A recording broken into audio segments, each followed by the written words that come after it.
Good morning. सारे फरिश्तों को गुड मॉर्निंग। फरिश्तों की सभा में आने का हमें चांस मिलता है। अच्छा, तो आज बाबा बच्चों को हर तरह से पक्का कर रहे हैं। आत्म अभिमानी की स्थिति में बाबा ने विशेष कहा है, ज्ञान स्नान करना है आत्म अभिमानी की स्थिति में। जितनी आत्म अभिमानी स्थिति होगी उतना ज्ञान स्नान। क्या कनेक्शन है आत्म अभिमानी स्थिति और ज्ञान स्नान से? क्योंकि आत्मा को स्नान कराना है ना। जैसे जिस अंग को साफ करना है उसको एक्सपोज करना होता है सफाई के लिए, तो आत्मा को स्नान करना है तो आत्मा को एक्सपोज करना है। अर्थात मैं आत्मा हूँ ये फीलिंग से ज्ञान स्नान करेंगे तो वो आत्मा स्नान करेगी। मैं शरीर हूँ, मैं मेल हूँ, फीमेल हूँ, तो फिर आत्मा को स्नान नहीं मिला। शरीर को अच्छा लगा तो इसलिए आत्माभिमानी स्थिति में स्थित होकर अमर कथा सुनो। चलो 16/7।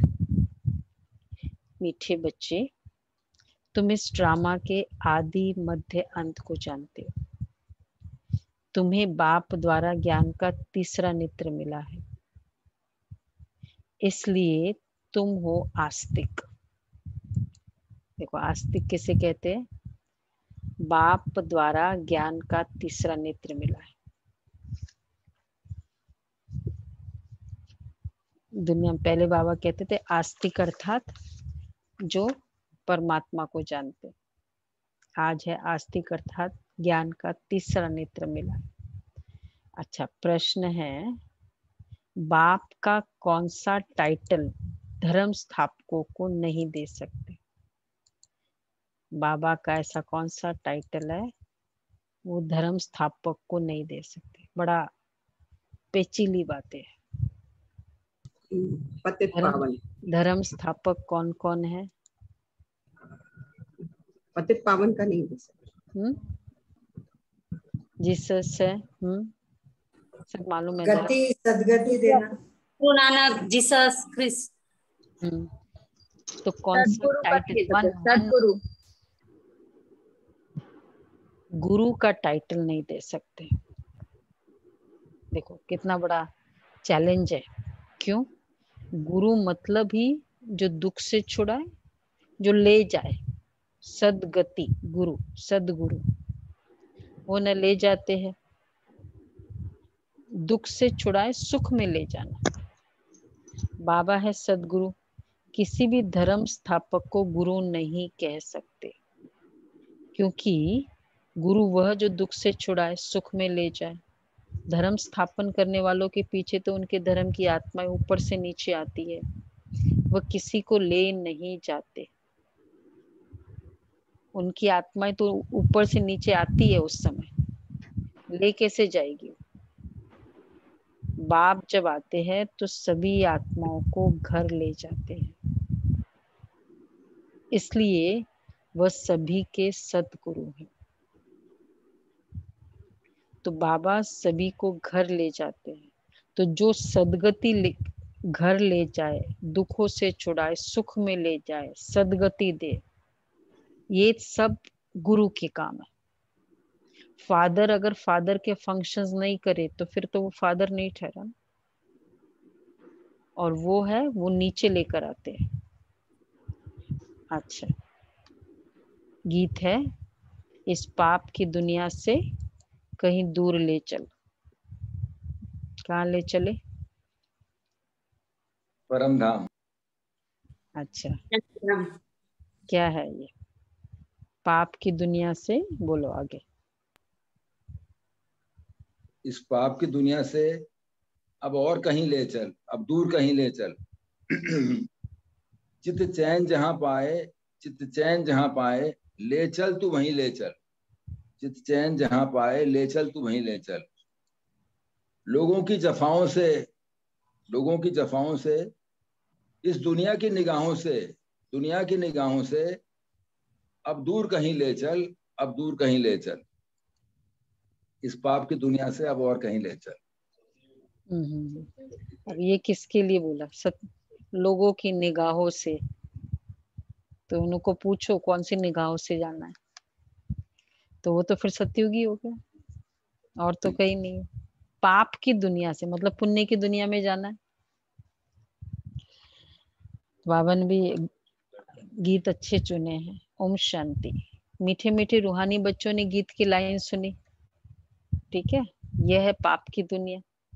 बच्चे जानते भी ये पाप आत्माओं की दुनिया है, कितना बुरा अक्षर है, परंतु मनुष्य ये समझ नहीं सकते कि सचमुच ये पाप आत्माओं की दुनिया है। जरूर अगर ये पाप आत्माओं की दुनिया है तो जरूर पुण्य आत्माओं की दुनिया भी थी, उसको कहा जाता है स्वर्ग। पाप आत्माओं की दुनिया को कहा जाता है नरक। भारत में इन स्वर्ग और नरक की चर्चा बहुत है। मनुष्य मरते हैं तो कहते स्वर्गवासी हुआ, तो इससे सिद्ध होता है कि नरकवासी थे, पतित दुनिया से पावन दुनिया में गया। अगर स्वर्गवासी हुआ तो मतलब ये नरकवासी हुआ, तो इसका मतलब एक स्टेटमेंट व्यक्ति कभी नहीं कह सकता, कोई भी व्यक्ति नहीं कह सकता। कौन सा?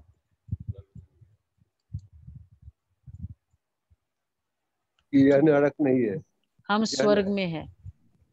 ये जो क्लेम कर लेते ना भाई हमारे लिए तो स्वर्ग यहाँ है, तो स्वर्ग इस दुनिया को कह ही नहीं सकते अगर हम लेफ्ट फॉर हेवनली अबोर्ड लिखते हैं। हाँ, और लिखते नहीं है, अगर पढ़ते हैं और एग्री करते हैं, फिर चौथा में जाते हैं चौथे में। इस स्वर्गवासी वालों के चौथे में गए ना, तो फिर इसका मतलब सब एग्री करते हैं कि ये नरक है, कोई इसको स्वर्ग नहीं कह सकता। ये तो नहीं ना एक घर स्वर्ग है दूसरा घर स्वर्ग और नरक क्या है, एक कलेक्टिव फिनोमिना है, दुनिया है ना, स्वर्ग दुनिया है, तो ये एक घर में स्वर्ग नहीं हो सकता। तो ये बाबा इसलिए कहते हैं, अब आप आकर तुम बच्चों को तसल्ली देते हैं कि अब थोड़ा धीरज धरो, तुम पापों को बोझ से बहुत भारी हो पड़े हो। पति दुनिया में से पावन दुनिया में गया, परंतु मनुष्य को कुछ पता ही नहीं है, जो आता है सो बोल देते, यथार्थ अर्थ कुछ भी नहीं समझते। बाप आकर तुम बच्चों को तसल्ली देते कि बच्चे अब थोड़ा धीरज धरो, तुम पापों के बोझ से बहुत भारी हो पड़े हो, अब तुमको पाप आत्मा बनाए ऐसी दुनिया में ले जाते हैं जिसको स्वर्ग कहा जाता है। वहां ना कोई पाप होगा ना कोई दुख होगा। बच्चों को धीरज मिला है, आज यहाँ है धीरज है, धैर्यता है। कौन सी धीरज दे रहे बाबा? धीरज कहते धीरज धरो, धीरज धरो। आज यहाँ है कल की दुनिया में होंगे। देखो आज यहाँ है कल कहाँ होंगे, शांति धाम सुख धाम। तो धीरज है और खुशी भी है ना, आज यहाँ है कल आउटिंग पे जाएंगे स्वर्ग में, सैर करेंगे। जैसे बीमार मनुष्य थोड़ा ठीक होने पर डॉक्टर धीरज देते हैं ना कि जल्दी तुम अच्छा हो जाएंगे। अब यह तो है बेहद का धीरज। बेहद का बाप कहते तुम तो बहुत दुखी पतित हो गए हो, अब हम तुम बच्चों को आस्तिक बनाते हैं। फिर रचना का परिचय देते हैं। आस्तिक की डेफिनेशन क्या थी? अभी आज बाप द्वारा ज्ञान का हमें तीसरा ज्ञान नेत्र। का नेत्र मिला है। तीसरा नेत्र, तीसरा नेत्र खुला है। तो बेहद का बाप कहते तुम तो बहुत दुखी पतित हो गए हो।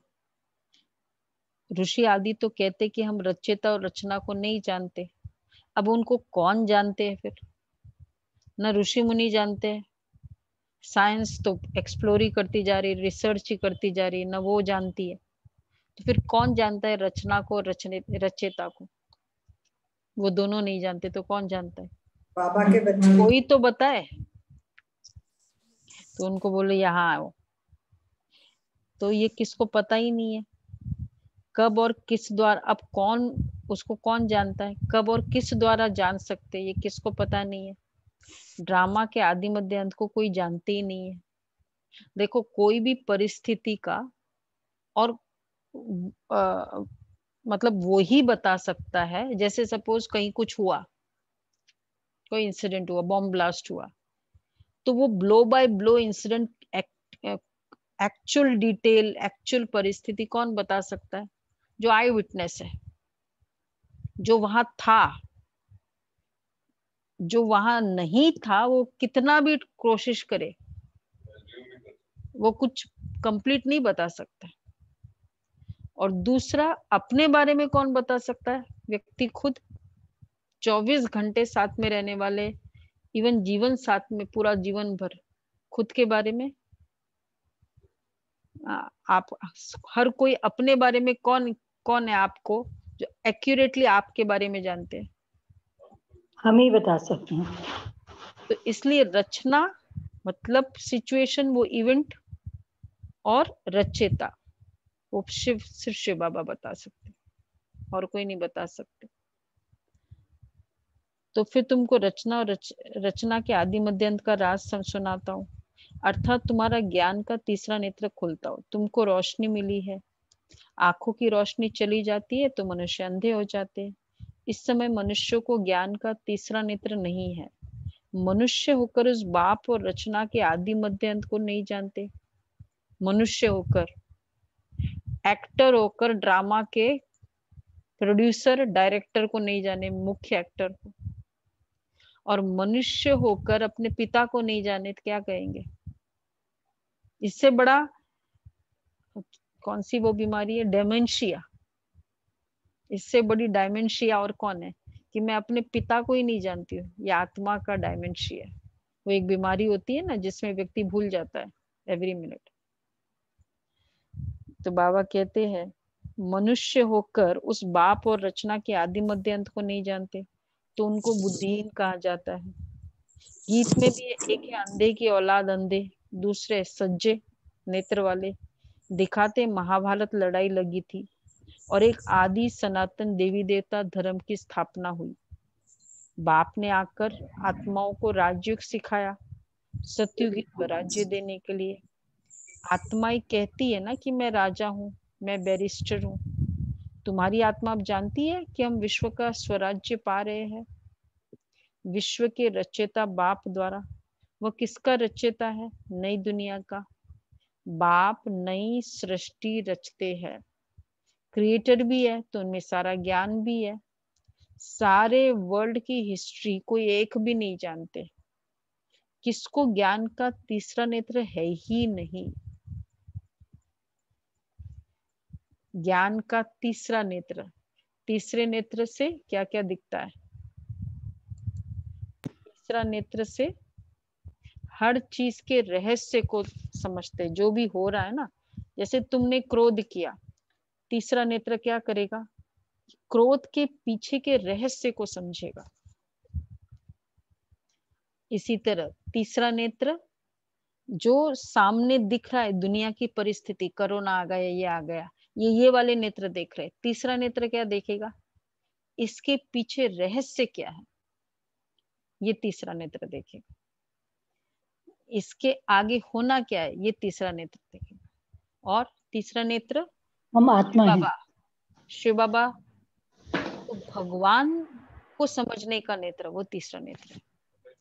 अब देखो, ये तीसरा नेत्र से काम ज्यादा अच्छा होता है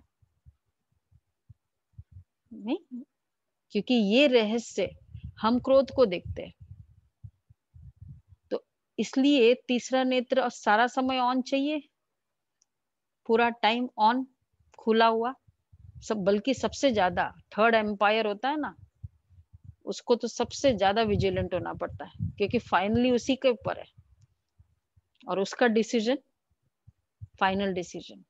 तो तीसरा नेत्र ये फाइनल डिसीजन वाला है। इसे इंटेलिजेंस कह सकते हैं, समझने की शक्ति बाबा देते हैं। हाँ, समझ की शक्ति है ना, ज्ञान का नेत्र। इसलिए तो ज्ञान का नेत्र ना, ज्ञान मतलब समझ, डिवाइन आईज, दिव्य बुद्धि। तो 2 आंखें और तीसरी आंखें, तीसरी आंख का ज्यादा यूज करो, डिवाइन आईज का। 2 आंखें तो कमजोर भी हो सकती है। तो बाबा कहते हैं तीसरा नेत्र, तो तुम जानते हो ब्रह्म तत्व में जाकर निवास करेंगे। किसको भी ये ज्ञान का तीसरा नेत्र नहीं है, सिवाय बाप के कोई तीसरा नेत्र दे नहीं सकता। वर्ल्ड की हिस्ट्री, ज्योग्राफी, मूल वतन, सूक्ष्म वतन, स्थूल वतन, ये सब तुम जानते हो, ये सब तीसरे नेत्र वाला है। कौन सा? मूल वतन, सूक्ष्म वतन, स्थूल वतन। दुनिया वालों को तो कुछ पता ही नहीं, भगवान एड्रेस नहीं मालूम, सूक्ष्म वतन वो नहीं पता, हमारी क्या भविष्य ये नहीं पता। मूल वतन है आत्माओं की सृष्टि। सन्यासी कहते हैं ब्रह्म में लीन हो जाएंगे, वह ज्योति ज्योत समाएंगे, ऐसा है नहीं। तुम जानते हो ब्रह्म तत्व में जाकर निवास करेंगे, वह शांतिधाम घर है। वह कह देते हैं ब्रह्म ही भगवान है।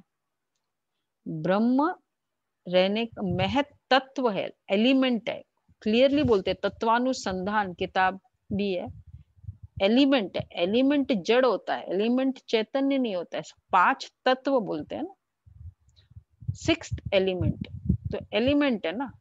घर, घर ही पिता नहीं है, घर में रहने वाला पिता है।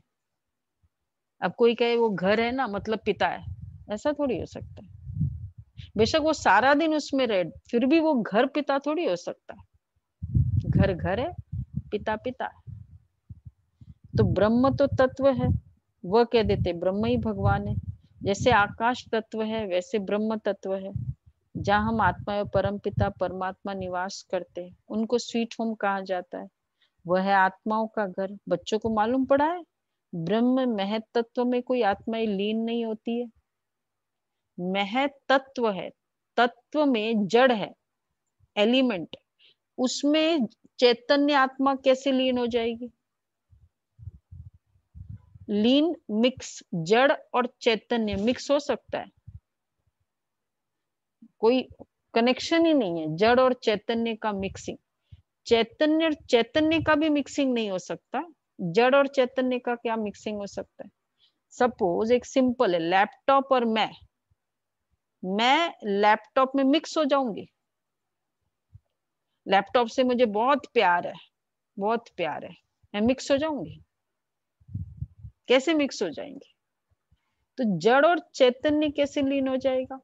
अच्छा, चैतन्य चैतन्य से भी लीन कैसे होगा? क्योंकि अस्तित्व ही नहीं है ना, मतलब कोई दिखने वाली चीज थोड़ी है जो सॉल्यूबल हो, नमक और पानी जो दोनों एक जैसा हो।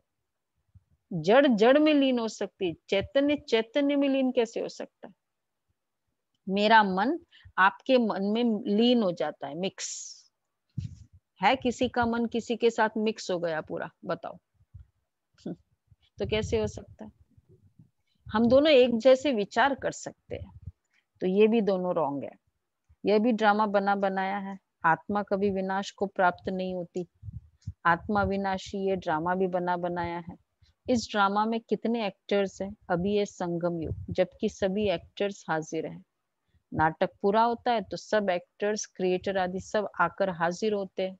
लास्ट में होता है ना, सारे एक्टर्स सामने दिखाई देते हैं। इस समय यह बेहद का ड्रामा भी पूरा होता है, फिर रिपीट होना है। उन हद के नाटकों में चेंज हो सकती है, ड्रामा पुराना हो जाता है। यह तो है बेहद का अनादि ड्रामा, अनादि अविनाशी है। बाप त्रिकालदर्शी है, त्रिनेत्री बनाते हैं। देवता कोई त्रिकालदर्शी होते नहीं, तीनों कालों का ज्ञान नहीं है देवताओं में जितना बाप में है। तो बाबा कहते हैं न शूद्र वर्ण वाले त्रिकालदर्शी होते हैं, तो न देवता त्रिकालदर्शी होते, न शूद्र, मतलब न कलयुग त्रिकालदर्शी न सत्युग। तो त्रिकालदर्शी कौन? संगम। तीनों कालों को जानने वाले केवल संगम युग में। जिनका भी संगम युग चल रहा है वो तीनों कालों को जान सकते हैं। किन किन का संगम युग चल रहा है? सबका संगम युग हम चल, ब्राह्मण आत्माओं को तो वो तीनों कालों को जानते हैं, त्रिकालदर्शी, त्रिनेत्री।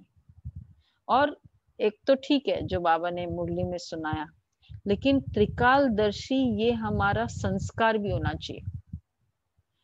जैसे कोई काम करते हो, किसी ने कहा ये मत करो, या जैसे एक कंपनी में है, इस स्टाफ को मत लो आप, सपोज किसी ने कह दिया, कोई बहुत आपका क्लोज भी है, लेकिन हम त्रिकालदर्शी होकर सोचे क्या वो राइट है, लेना चाहिए नहीं लेना चाहिए, या उसके क्या कॉन्सिक्वेंसेस है।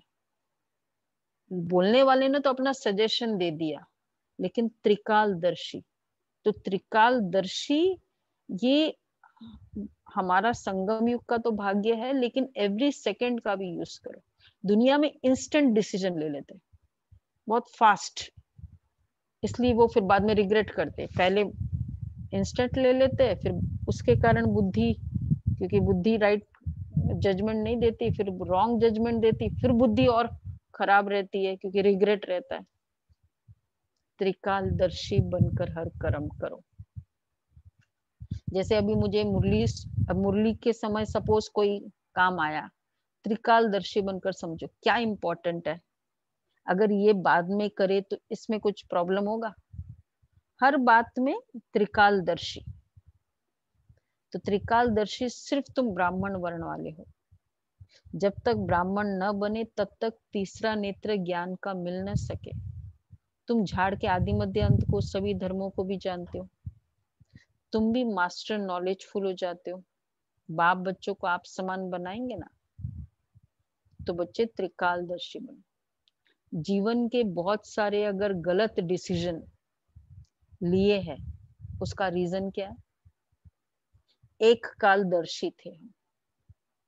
जो त्रिकालदर्शी होंगे ना, मोहिनी बहन ने उस दिन कहा कि मैं इतने साल की जीवन की जर्नी है ज्ञान की, मैं आज तक एक भी डिसीजन का रिग्रेट नहीं है।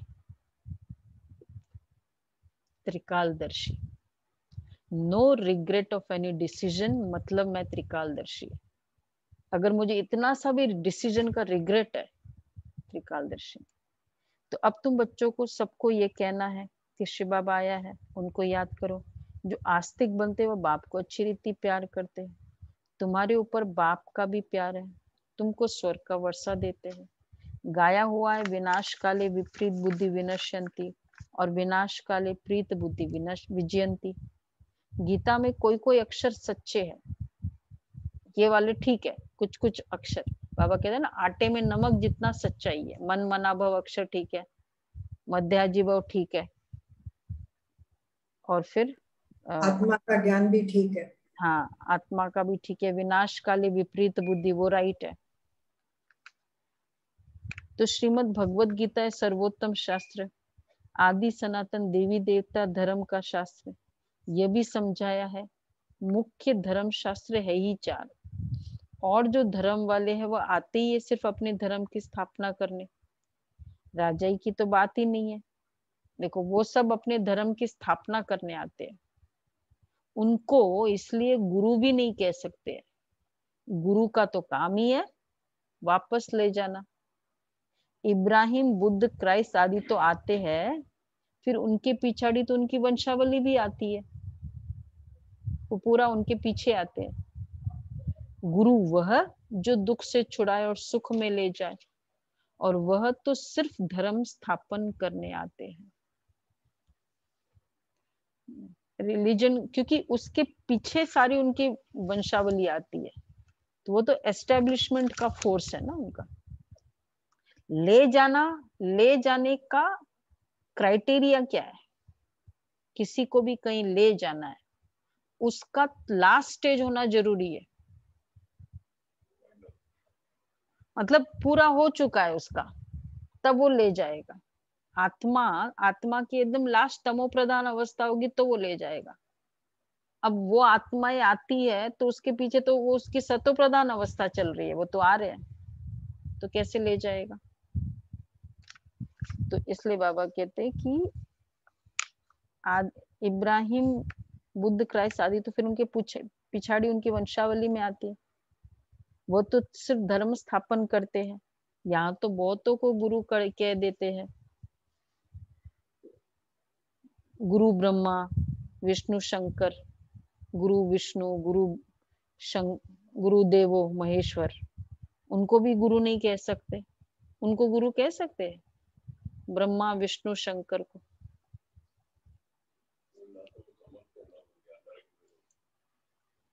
उनको तो कह सकते नहीं। गुरु केवल एक है। नहीं नहीं, मतलब क्राइटेरिया ये है कि वो सदगति करे, ले जाए, दुख से, सिर्फ दुख से छुड़ाए नहीं, दुख से छुड़ाए सुख में ले जाए, तो वो है। वह तो सिर्फ धर्म स्थापन करते। एक शिव बाबा ही सर्व का सदगति दाता, जगत गुरु शिव बाबा। पुकारते भी एक राम को, शिव बाबा को भी राम कहते हैं। बहुत भाषाएं है तो नाम भी बहुत रख दिए। असुल नाम है शिव। उनको सोमनाथ भी कहते हैं। सोमरस पिलाया अर्थात ज्ञान धन दिया। बाकी पानी आदि की तो बात ही नहीं है। तुमको सम्मुख नॉलेजफुल ब्लिसफुल बना रहे हैं। बाप तो ज्ञान का सागर है, तुम बच्चों को ज्ञान नदियां बनाते हैं। सागर एक होता है, एक सागर से अनेक नदियां निकलती है। अभी तुम हो संगम पर। इस समय ये सारी धरती रावण का स्थान है, समझा? ऑल द वे लंका जाने की जरूरत नहीं है, इसलिए सब जगह रावण का बुत बनाकर जलाते हैं। प्रूफ है ना? सब जगह जलाते। जैसे सपोज जो कोई क्रिकेटर से हम नाराज है तो उसका जगह जगह मतलब उसके फैंस जलाते रहते ना। महाराष्ट्र में भी जलाएंगे तो इधर, तो इसका मतलब वो सब जगह से बिलोंग करता है ना, इंडिया से बिलोंग करता है। तो बाबा कहते हैं इस समय सिर्फ एक लंका की बात नहीं है, सारी धरती पर रावण का राज्य है। राम राज्य में बहुत थोड़े मनुष्य होंगे, ये सिर्फ अभी तुम्हारी बुद्धि में है। थोड़ा सा भी इम्प्रेस होने का नेचर है कहीं किसी में? कहीं कौन सी ऐसी जगह है जहाँ बिल्कुल नहीं, इम्प्रेस ही नहीं होते, अट्रैक्ट ही नहीं होते, मोह विकार है ही नहीं? कोई है ऐसी जगह धरती के कोई कोने में? कौन है जो ग्लोब ट्रॉटर है? भाई बोलो भाई, दीपिका बहन, है कोई जगह? आप जाते हो ना सब जगह, बताओ कि ऐसी कोई जगह है कि जहां बस नहीं है ना? तो बस फिर रावण का राज्य है सारा। हम सतयुग में देखो कितना दावे से कहते हैं कि कहीं भी इतनी सी भी ऐसी जगह ऐसा है नहीं। तो बाबा कहते सारी धरती पर रावण राज्य है। राम राज्य में बहुत थोड़े मनुष्य होंगे, ये सिर्फ अभी तुम्हारी बुद्धि में है। बाबा ने समझाया मैं 3 धर्मों की स्थापना करता हूँ, ब्राह्मण देवता क्षत्रिय, फिर वैश्य शूद्र वर्ण में, और सभी आकर अपना अपना धर्म स्थापन करते हैं। 3 धर्म बाबा स्थापन करते ना, सबको याद है? 3 रिलीजन बाबा आकर, बाकी सब तो एक रिलीजन आकर एस्टेब्लिश करते हैं, और बाबा 3 रिलीजन अभी आपने बताया है। बता दिया हमने। चलो फिर भी देखते किसको याद होता है। नए नए होंगे जो उनको याद। हाँ, देवता क्षत्रिय ब्राह्मण, अभी देवता क्षत्रिय। क्यों क्षत्रिय क्यों किया बाबा ने, बताओ? क्षत्रिय धर्म क्यों स्थापन किया? मतलब कैसे कहेंगे क्षत्रिय? क्योंकि उसमें वो है शत्र प्रधान है ना, वो भी तो शत्र प्रधान है। त्रेता युग तक की आत्माओं का पूरा क्षत्रिय, फिर वैश्य शूद्र वर्ण में, और सभी आकर अपना अपना धर्म स्थापन करते। अनेक धर्मों का विनाश, अनेक धर्मों का विनाश कराते। भारत में त्रिमूर्ति का चित्र भी बनाते, परंतु उसमें शिव का चित्र गुम कर दिया है। शिव से ही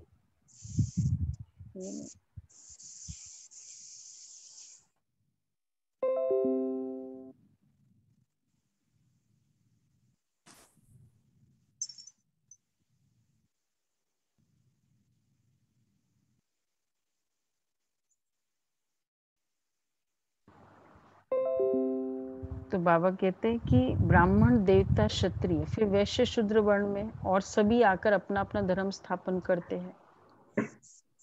शिव से ही सिद्ध होता है कि परम पिता परमात्मा शिव ब्रह्मा द्वारा स्थापना, विष्णु द्वारा पालना कराते, उनको करण करावन हार कहा जाता है। खुद भी कर्म करते हैं, वो करते हो वो विक्रम बन जाता है। सत्युग में जो कर्म करते हो, सत्युग के कर्मों की गति, कर्मों की 3 डेस्टिनी है, विकर्म, सुकर्म, अकर्म। अच्छा, सत्युग में किए गए कर्म, कलयुग में किए गए कर्म की कौन सी गति है?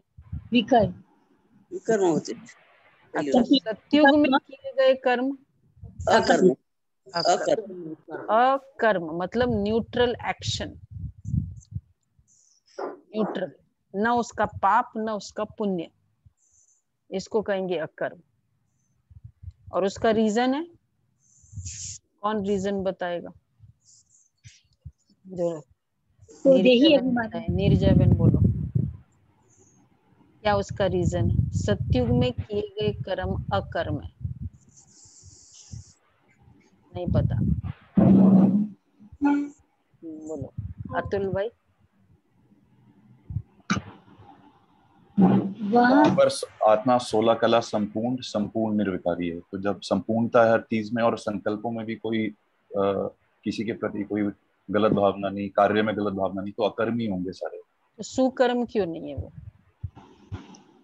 अकर्म क्यों है? क्योंकि उनका कोई रिजल्ट नहीं है दीदी, उनका कोई उस कर्म का कर्म बंधन, कोई कर्म जैसा कहते हैं किसी कर्म का आउटकम है, तो उसका कोई आउटकम नहीं है उन कर्मों का। हाँ वो तो है, क्यों नहीं वो है? प्रलब्ध है दीदी, नहीं है क्योंकि वो वो तो पता प्रलब्ध है। है। हाँ दीदी, सुकर्म इसलिए नहीं है क्योंकि उसमें कोई कर्म में क्रेडिट नहीं मिलता है, कुछ नहीं होता है क्योंकि आप सतयुग में ही हो। बोलो और कौन बोलता है? दीपिका हम बोलो। लोग आत्माभिमानी हैं और संगम युग का जो प्रारब्ध है वहाँ हम यूज कर। मैं उसकी डिस्क्रिप्शन तो ठीक है, आप सब राइट कह रहे हो, डिस्क्रिप्शन नहीं चाहिए, रीजन चाहिए। अशरीरी होके कर्म करते हैं।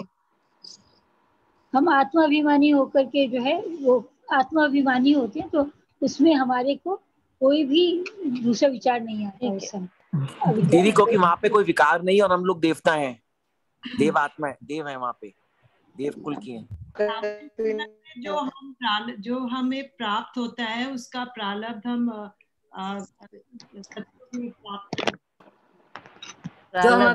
जो अभी हम कर्म करते हैं, एग्जैक्टली मेन है, it is just a Fortune, प्रारब्ध है वहाँ। दीदी तो मैंने तो यही बोला, मैंने भी यही बोला था दीदी, मैंने भी यही बोला था। वहाँ सब सुखी हैं तो कोई किसी को सुख नहीं दे रहा है ना। हाँ, तो पुण्य कैसे? प्रारब्ध है, तो संगम युग का प्रारब्ध है, प्रारब्ध है वो। हाँ राइट, सिर्फ प्रारब्ध है वो, तो मतलब वो एंजॉय करने वाला है। तुमने यहाँ कमाई की, वहां जाके बाहर जाके आउटिंग, स्विट्जरलैंड में जाके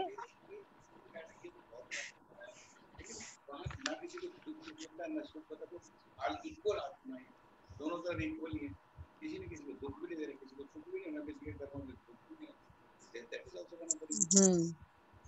हाँ मतलब प्रारब्ध है ना, तो सारे सुखी है। सत्युग में जो कर्म करते वो अकर्म हो जाता है, यहाँ विक्रम ही होता है क्योंकि रावण का राज्य होता है। सत्युग में 5 विकार होते ही नहीं, एक एक बात समझने के और सेकंड में समझाई जाती है। ओम का अर्थ वो लोग तो बहुत विस्तार से समझाते हैं। बाप कहते ओम माना अहम आत्मा और यह मेरा शरीर, इतना सहज है, ये तुम समझते हो। हम सुखधाम में जा रहे हैं, कृष्ण के मंदिर को सुखधाम कहते हैं, है भी कृष्णपुरी। माताएं कृष्णपुरी में जाने के लिए बहुत मेहनत करती है।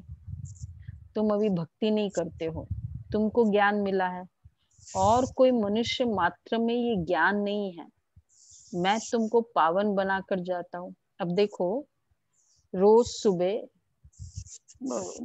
4 बजे उठ के स्नान आदि करके हम केवल बाबा की याद करते हैं, डीप मेडिटेशन।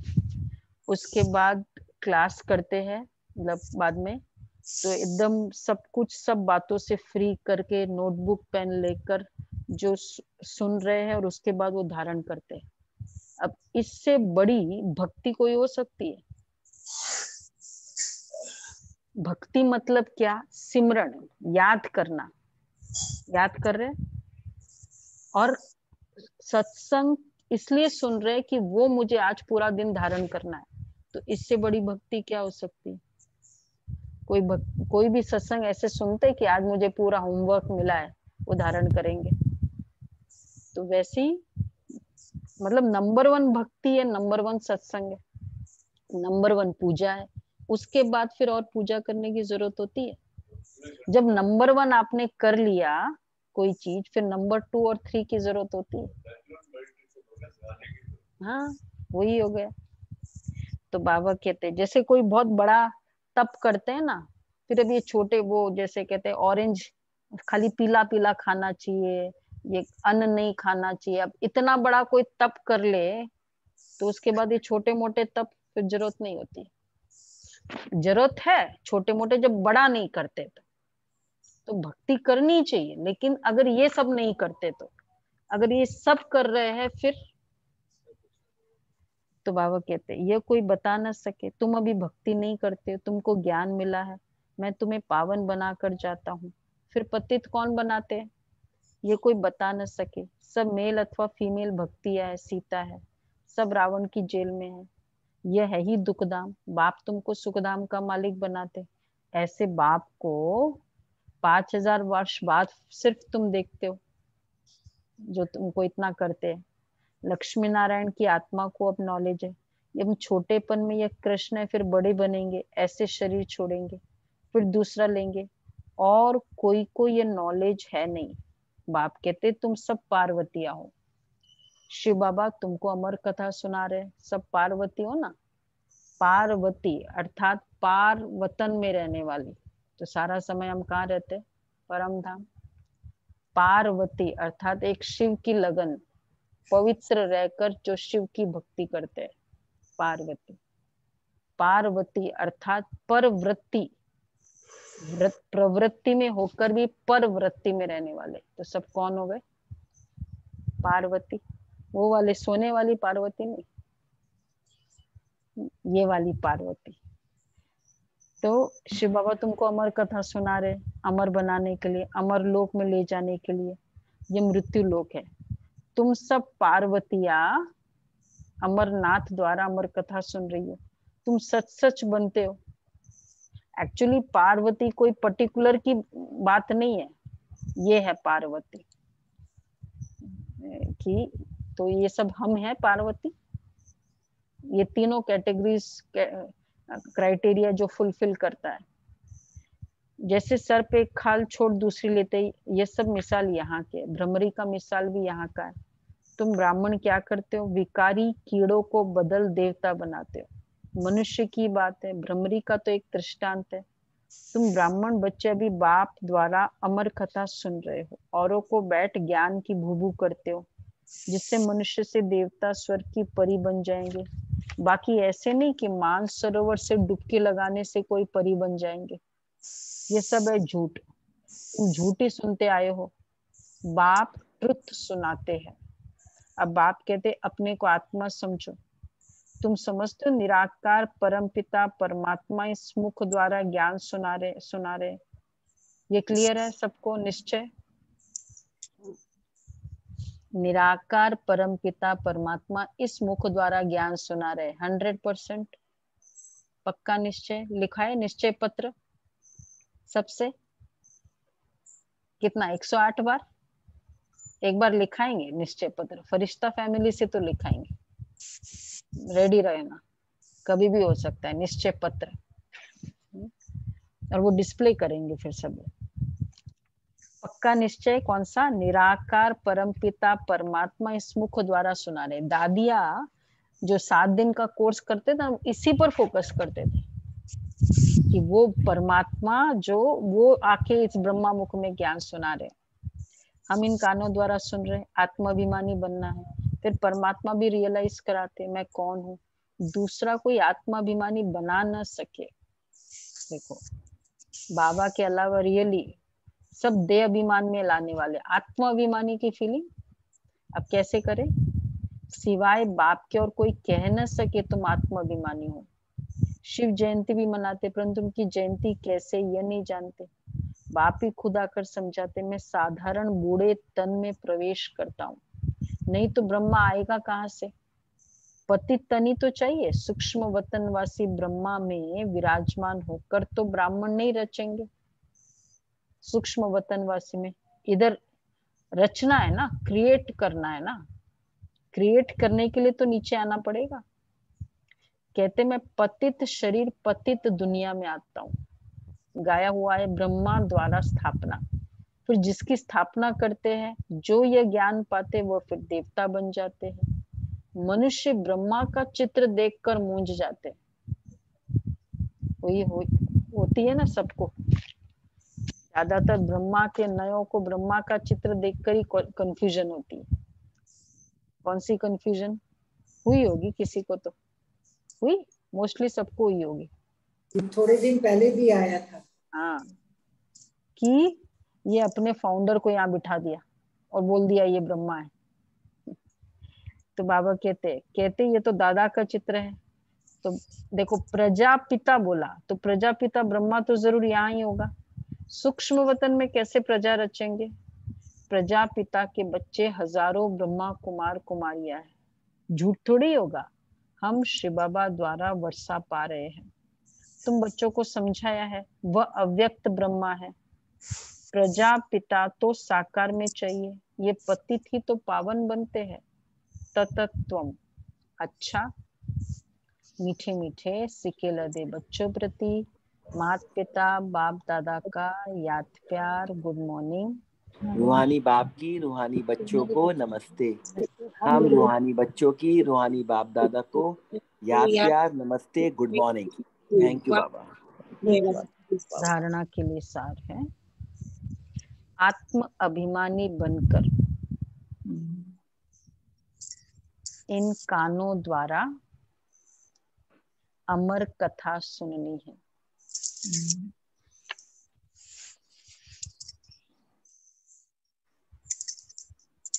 आत्म अभिमानी बनकर इन कानों द्वारा अमर कथा सुननी है। ज्ञान की भू कर आप समान बनाने की सेवा में रहना है। ज्ञान की भू कर आप समान बनाने की सेवा में रहना है। दूसरा है बाप समान नॉलेजफुल ब्लिसफुल बनना है।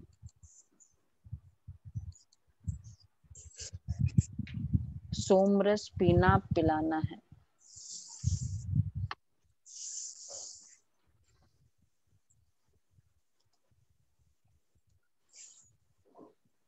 वरदान है फॉलो फादर और सी फादर के महामंत्र द्वारा एक स्थिति बनाने वाले श्रेष्ठ पुरुषार्थी भव। फॉलो फादर और सी फादर के महामंत्र द्वारा एक स्थिति बनाने वाले श्रेष्ठ पुरुषार्थी भव। सी फादर फॉलो फादर, इस मंत्र को सदा सामने रखते हुए चढ़ती कला में चलते चलो, उड़ते चलो। कभी भी आत्माओं को नहीं देखना है, क्योंकि आत्माएं सब पुरुषार्थी है। पुरुषार्थी में अच्छाई भी होती है और कुछ कमी भी होती है, संपन्न नहीं होती। इसलिए फॉलो फादर न ब्रदर सिस्टर। जो तो जैसे फादर एक रस है, ऐसे फॉलो करने वाले एक रस स्वतः हो जाएंगे। अच्छा, स्लोगन है परचिंतन। तो फिर आज का सोमान शुरू में देना था, रह गया। कौन सा? मैं सदा सी फादर करने वाला पुरुषार्थी हूँ। मैं सदा सी फादर करने वाला पुरुषार्थी हूँ। अच्छा, स्लोगन है परचिंतन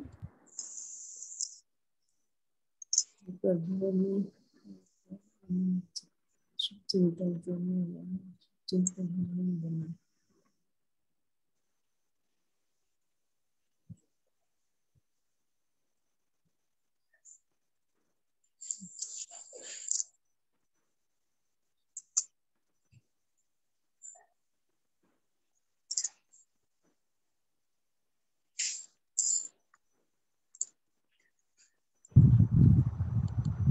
परचिंतन के प्रभाव में न आकर शुभ चिंतन करने वाली शुभ चिंतक मणि बनो। अच्छा, तो क्या आज एक तो इम्पोर्टेंट है अनाउंसमेंट, एक वैसे भी कल क्या है, निश्चय बुद्धि है ना, किसको बुलाना है, क्या इच्छा है, कोई संकल्प में है आप लोगों के? ऐसा है, कल है, हाँ कल डाकू पंचम सिंह आएंगे। आप ये डाकू नहीं रहे, सब प्रोफेशंस के लाएंगे ना।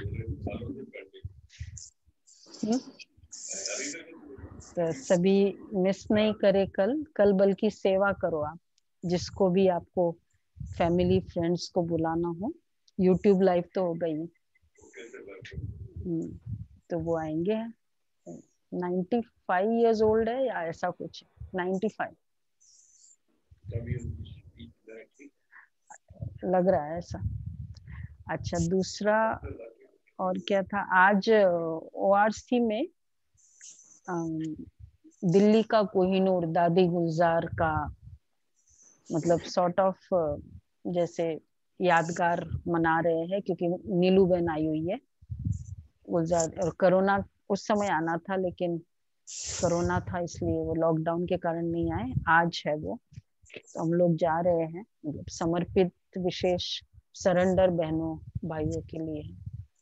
तो बाकी फिर भी यूट्यूब लाइव होगा 10 o'clock से 2 o'clock ORC के चैनल पे, जिसको देखना है वो देख सकते हैं। आज क्या दीदी? आज ही 10 बजे से 2 बजे तक दिल्ली का कोहिनूर दादी गुलजार। हाँ मतलब ORC के यूट्यूब पे लाइव होगा, हम लोग अभी निकलेंगे। क्या अनाउंसमेंट? ओम शांति। अभी सबसे पहले हम यज्ञ के समीप सीरीज देखेंगे। तो आज हमारा बहुत ही अच्छा प्रश्न उत्तर का सेशन है, तो कोई मिस न करे। और उसके बाद हम सूक्ष्म वतन के बारे में भी मोहिनी दीदी से सुनेंगे। और कल सैटरडे है तो हमारा निश्चय बुद्धि सीरीज चलेगा। और जैसे दीदी ने कहा कि डाकू पंचम सिंह आएंगे, तो ये हमारा सेवा का एक माध्यम हो सकता है। तो सभी मैसेज फ्लोट कर सकते हैं और बता सकते हैं कि ज्वाइन करें, बहुत अच्छी सेवा हो सकती है। और कल सैटरडे इवनिंग को हम अवधेश बहन का अनुभव सुनेंगे। और संडे को हमारा संगठित योग होगा। और अभी हम देखते हैं यज्ञ के समीप सीरीज। ओम शांति।